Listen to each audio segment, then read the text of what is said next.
ನಮಸ್ತೆ ವೀಕ್ಷಕರೇ, ನೀವು ನೋಡ್ತಾ ಇದ್ದೀರಾ ಪ್ರಜಾ ಫ್ಲಾಶ್ 10. ನಾನು ಮೀರಾ. ಈಗ ನೋಡೋಣ ಇವತ್ತಿನ ಹೈಲೈಟ್ಸ್.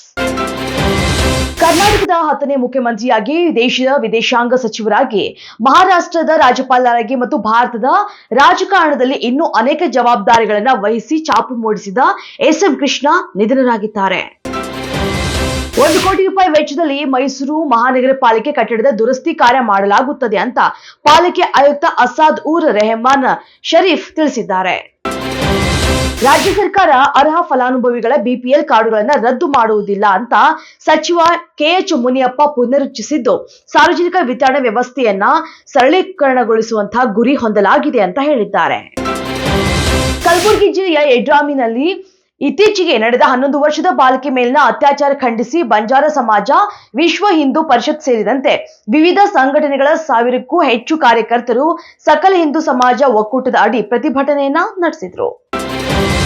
ಬಾಣಂತಿಯರು ಸಾವನ್ನಪ್ಪುತ್ತಾ ಇರುವಂತದ್ದು ಪ್ರತಿ ವರ್ಷವೂ ಇದ್ದೇ ಇರುತ್ತದೆ. ಆದ್ರೆ ಇದೆಲ್ಲವನ್ನೂ ಕೂಡ ರಾಜಕೀಯಕ್ಕೆ ಬಳಸಬಾರದು ಅಂತ ಆರೋಗ್ಯ ಸಚಿವ ದಿನೇಶ್ ಗುಂಡೂರಾವ್ ಹೇಳುವ ಮೂಲಕ ತೀವ್ರ ಟೀಕೆಗೆ ಗುರಿಯಾಗಿದ್ದಾರೆ.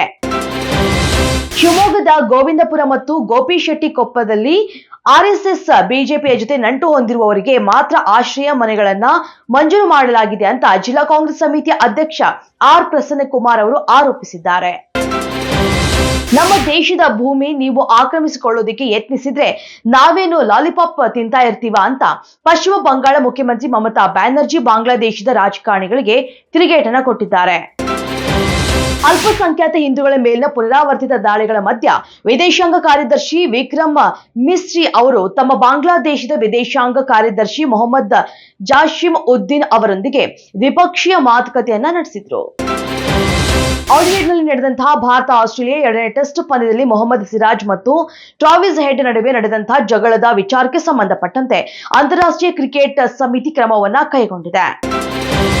ಬೆಳ್ಳಿ ಪರದೆ ಮೇಲೆ ಮತ್ತೊಂದು ಮಾಸ್ ಹಾಗೂ ಸಂದೇಶ ನೀಡುವ ಚಿತ್ರ ಬಿಡುಗಡೆಗೆ ಸಜ್ಜಾಗಿದೆ.